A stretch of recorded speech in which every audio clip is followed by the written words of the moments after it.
All right, welcome everybody. My name is Kira. My business is Kira K Designs, and I am a knitting and crochet pattern designer. And then I also put together kits that pair my patterns with yarns from various indie dyers who generally have gotten to be friends of mine, often through being vendors next to each other at shows like Stitches. And today I want to show you some of my patterns and kits within the framework of some tips and tricks for knitting and crochet. If you've ever taken a class with me, I often say, oh, there's a trick for that, somewhere in the middle, whether or not it's in the curriculum. If there's a question, usually there's a trick for that.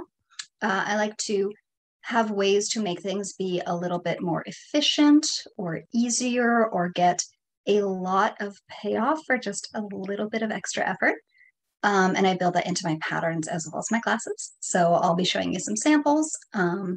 And also, I just want to mention, because I forgot to yesterday, my website is Kira K Designs, and I'm going to put that in the chat as well. So kirakdesigns.com. And then I offer free shipping for kits if your order is over $100. So with just a few of them, then you can get free shipping, which is always nice these days. So first up, I want to talk about some tips and tricks for keeping track of where you are in a pattern.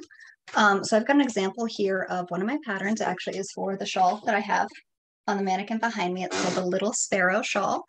And I want to give you some tricks for keeping track.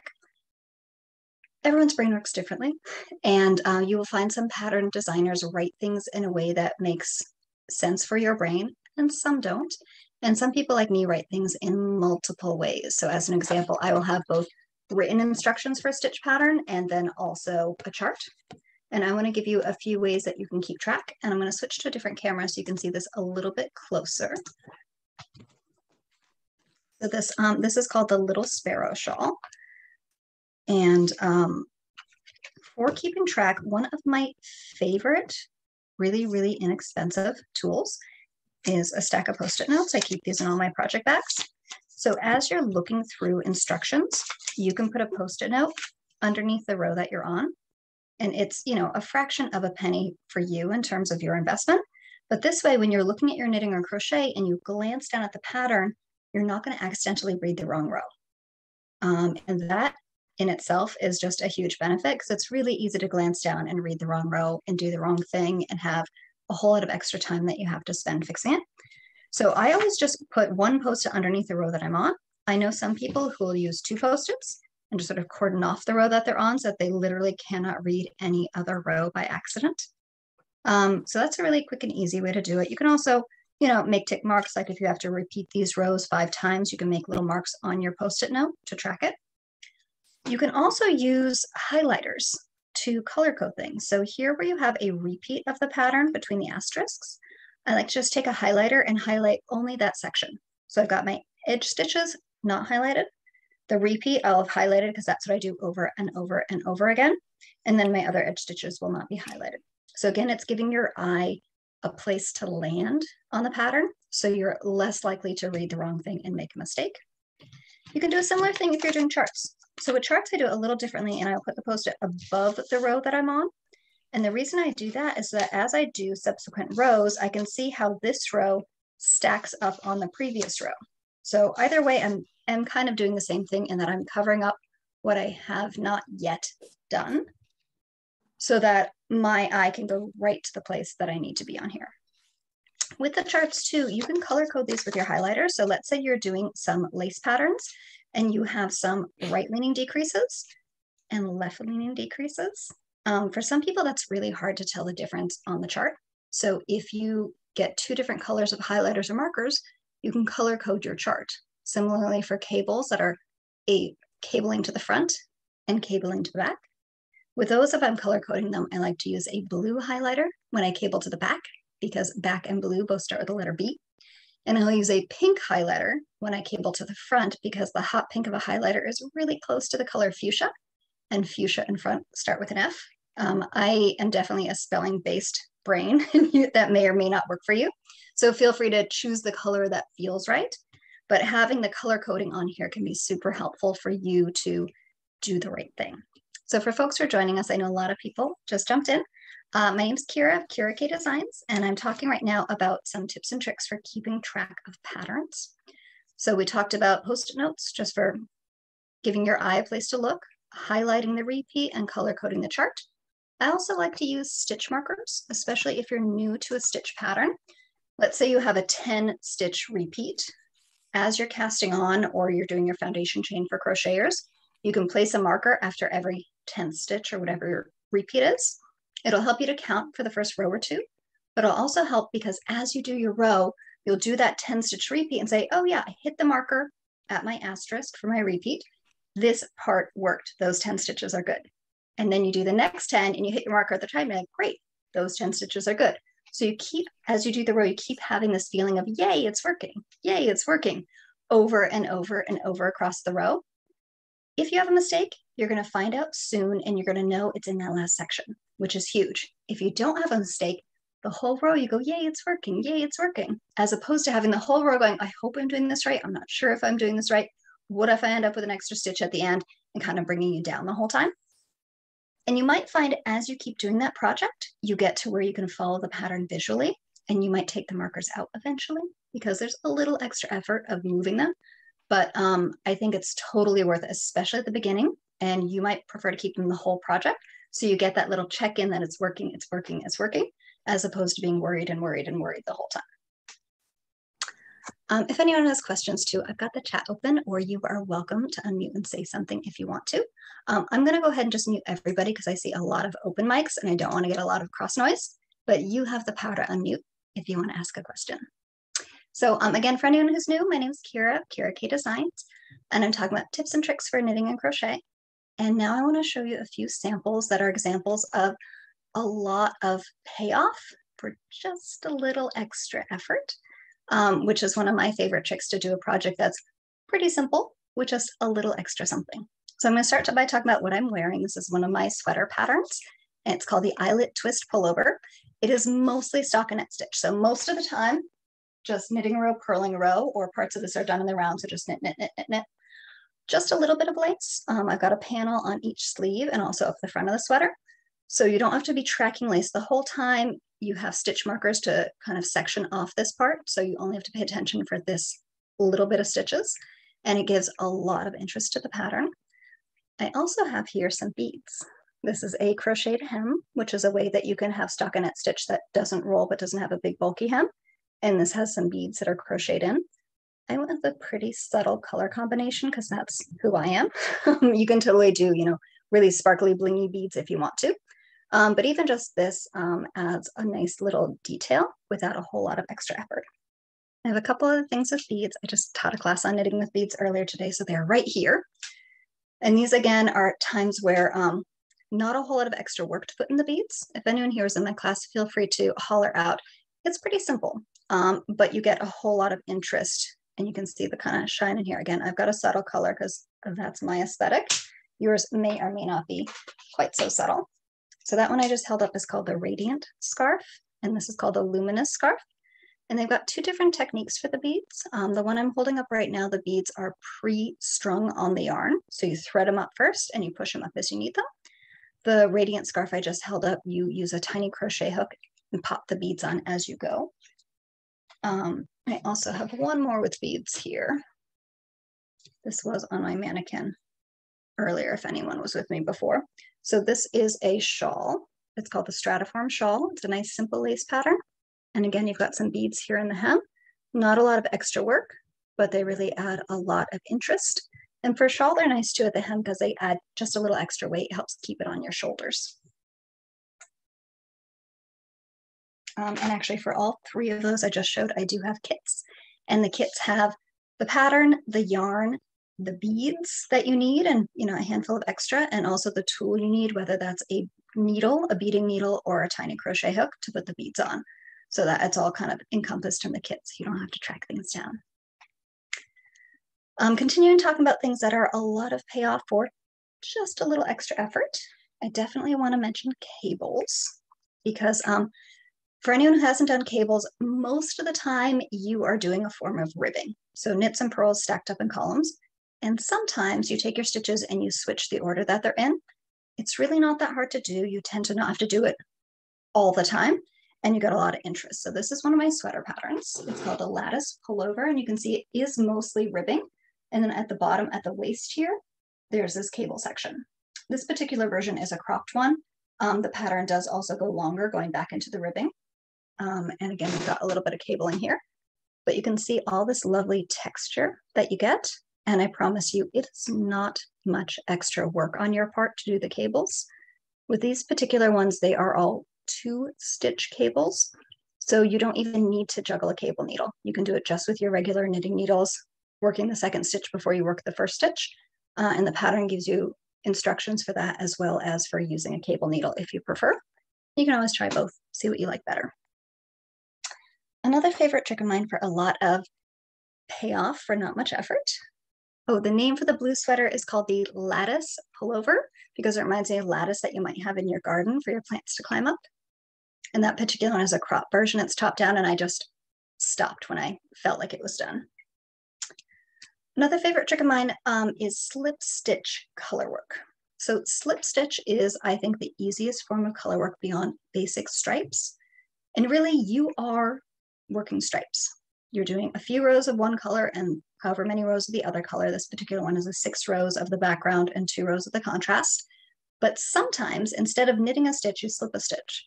So here, when I was working with the dark green, instead of knitting everything, some stitches I slipped, and that pulled the light blue up into the pattern. I'm not worrying about tensioning 2 colors at once. I'm not juggling yarn in both hands. It's actually pretty easy and flows nicely as the knitter, but you end up with a lot of excitement for not a whole lot of extra work. I do other slip stitch. I do other color work, like in Tarzan stranded color work, but slip stitch is my favorite because it's fast and it's easy and you don't have to worry so much about tension. So this one is called the Cellular Shawlette. There is a shawl size. My kits are for this one in the shawlette size. And this is one of my favorite yarns of all time from Sincere Sheep. It's called Cormo Sport, and it's a naturally dyed yarn. I've got a bunch of different color combinations for this particular kit. Another trick that I like for, again, a lot of payoff for not a lot of effort is to do a fancy edging. And I do this especially in my crochet patterns, where I'll have something where it is a reasonably simple base fabric. This one is called the Transition Shawl, and it is mostly double crochet.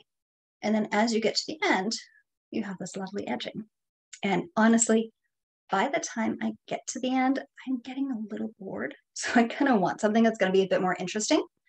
And for patterns like this, I have both the beginning and the edging written out and charted in a crochet diagram, which really looks like the shape you're doing. You can literally lay this down and see that it looks like the shape.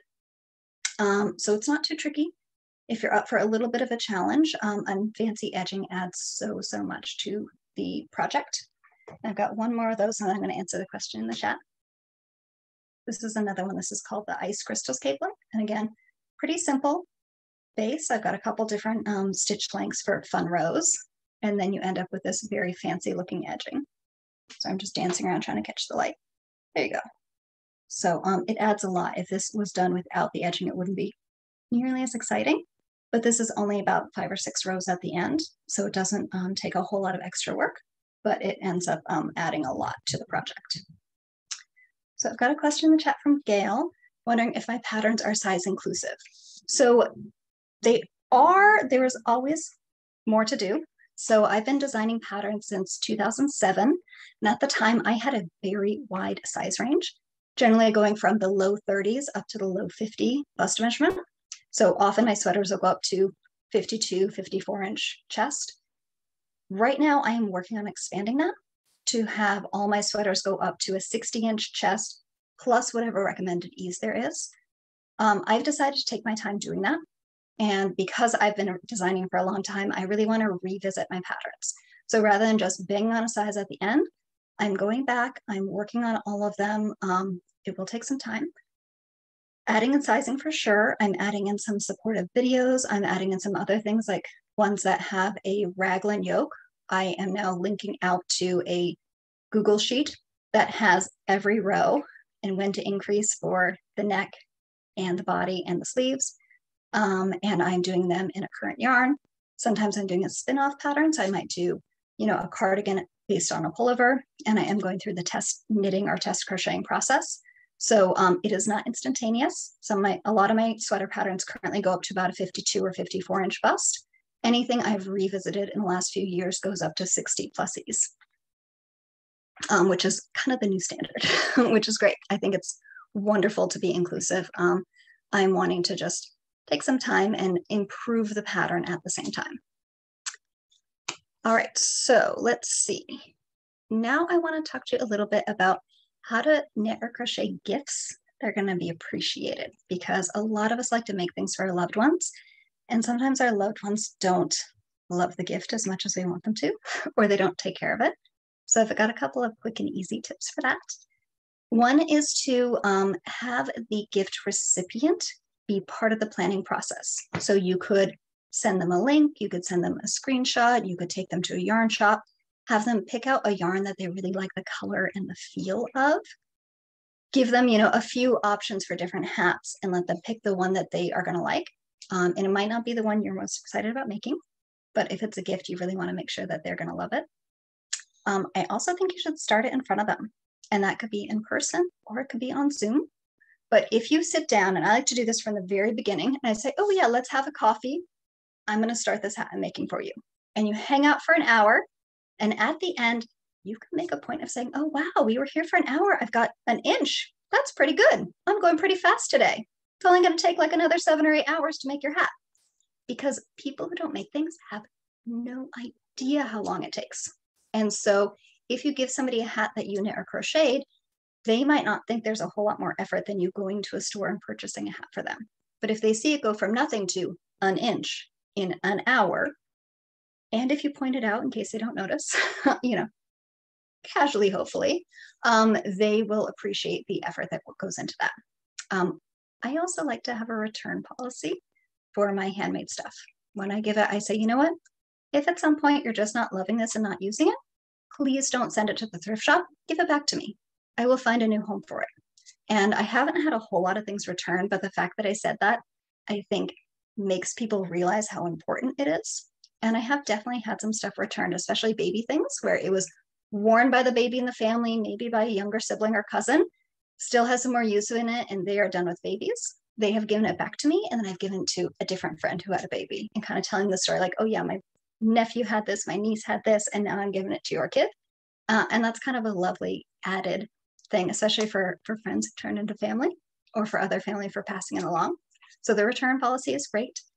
Washing instructions are also really important if you're doing a gift. You want to think about the washability ahead of time when you're picking your yarn, but also make sure people know how to take care of it.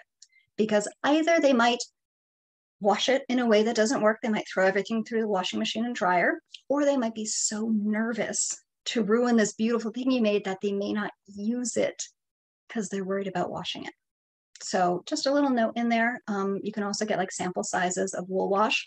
I know somebody who, when she knits for her kids and they're adults, she says, you know what, when it needs to get washed, bring it to me. Sometime when you're coming for dinner, bring me the hand knits and hand crocheted things that need to be washed, and you'll get them back next time you come for dinner. And she just takes care of that, and that works for her family. All right, I also want to talk a little bit about tips and tricks for getting a lot of payoff for a little effort. Definitely one of the things that I like. And picking a yarn that's going to work really, really well for the project. So even if you're a brand new beginning knitter or crocheter, I suggest that you pick yarn that you love the color and you love the feel. Because first of all, you're going to be touching it a lot. So it's good for you to be loving the color and loving the feel throughout the whole making process. But it also means that even if you do something simple, you're going to love the color and the feel of it, and you're going to love the project when it's done. So I have a couple examples of things that just have really special yarn. And they're not, very first projects. They're definitely a little bit more interesting, but not super, super fancy. So this particular one is called the Rose City Cowl. It's one of my crochet designs. And this uses a hand-dyed tencel yarn. And just look at this drape. It's got this really nice flow to it. And I love tencel for lace, also silk and bamboo and other things that are similar, because when you block it out, it stays blocked out forever. This is a sample that is on display at shows and yarn shops. I've never reblocked it. It's not a personal one that I wear a lot, but it would look like this even if it was, because it just wants to stay blocked out. And again, you got a beautiful color. It's got a nice shine to it. It's a little hard to see on the screen. There you go. But a really lovely yarn, a reasonably simple lace pattern. If you're new to crochet lace, this is a great choice. It's got 2 different lace patterns in the body that alternate, and then a little bobble lace at the edge. Got another cowl. This one's knit. It's called the Switchback cowl. And this is a super soft alpaca. It is from a small farm near me in California. Super soft, and it's hand-dyed colors that are actually dyed by one of the alpaca ranchers. So the person who takes care of the animals dyes all this yarn in their kitchen. If anyone's been to Stitches West, this is Black Diamond alpacas, and their booth is usually next to mine. Super, super soft, really lovely colors. This is called the Switchback cowl. It's kind of an intermediate lace pattern. If you've done any lace before, you could totally do it. And I love lace like this where you can see part of the pattern and kind of track what's going on. You can use markers too, like I mentioned before, but you can see here this kind of squiggly line continues up the whole way. So if you're working on a row and you're doing one of these decreases and it doesn't continue the line, if it's a little bit offset, you can pause and say, okay, something went wrong, and it went wrong since the last repeat, and figure out what's going on. Chances are in lace, if you're missing a stitch, you probably either forgot to do a yarn over or it fell off your needles because they aren't super structured. And if you have an extra stitch in lace, often it's because a decrease didn't quite happen.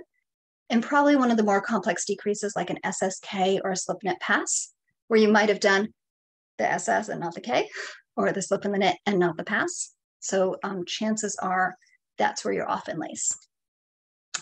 Something else that's really nice in terms of having yarn that does a lot of the heavy lifting for you is working with a gradient yarn. If someone's been to any of my other presentations, I talk about gradients a lot.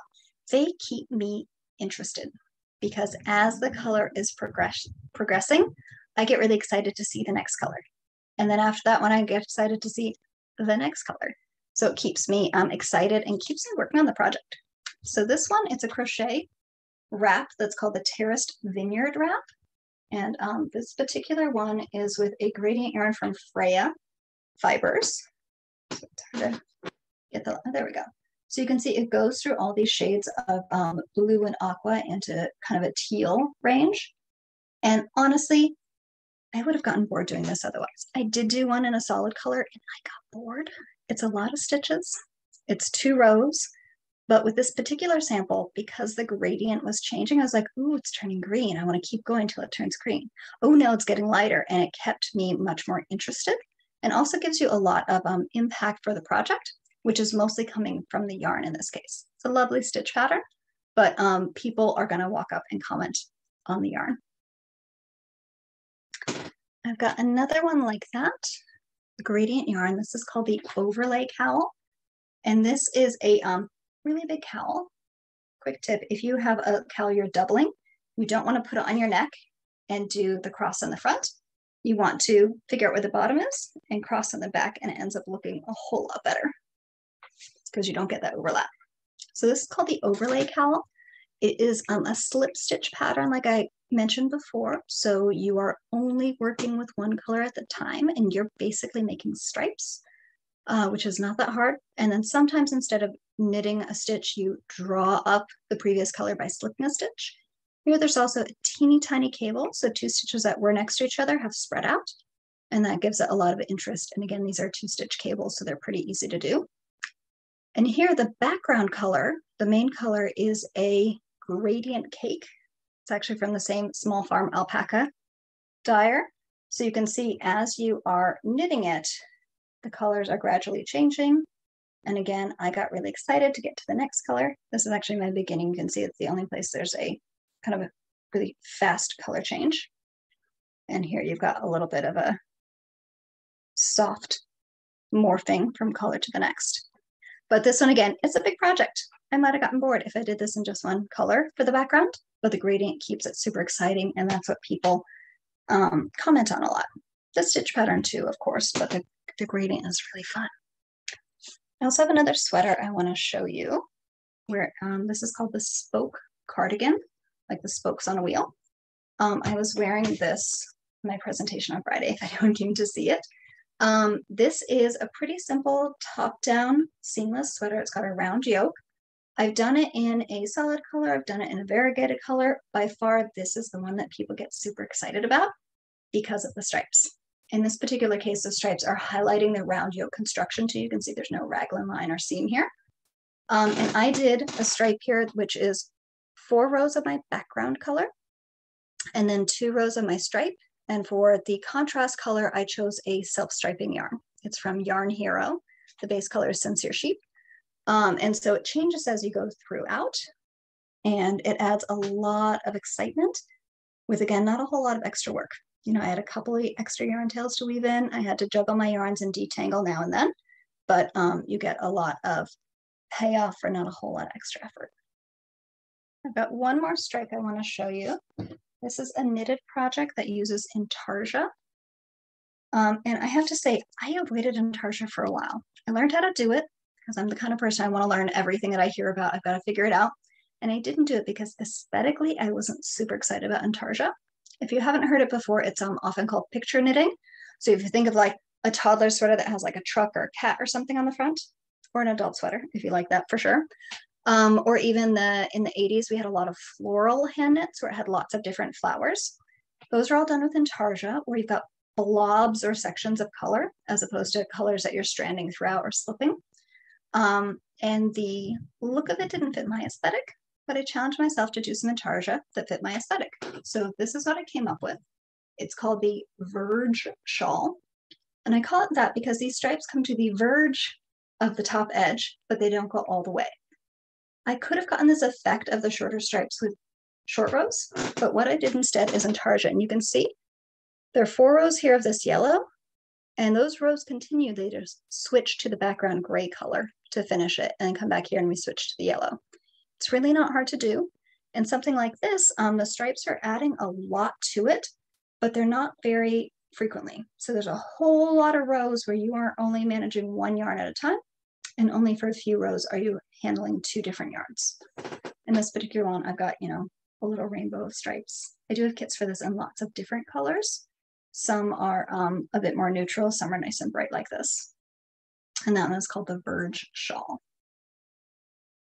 Right, well, I just talked for half an hour. If anyone has any questions, I'm happy to answer questions.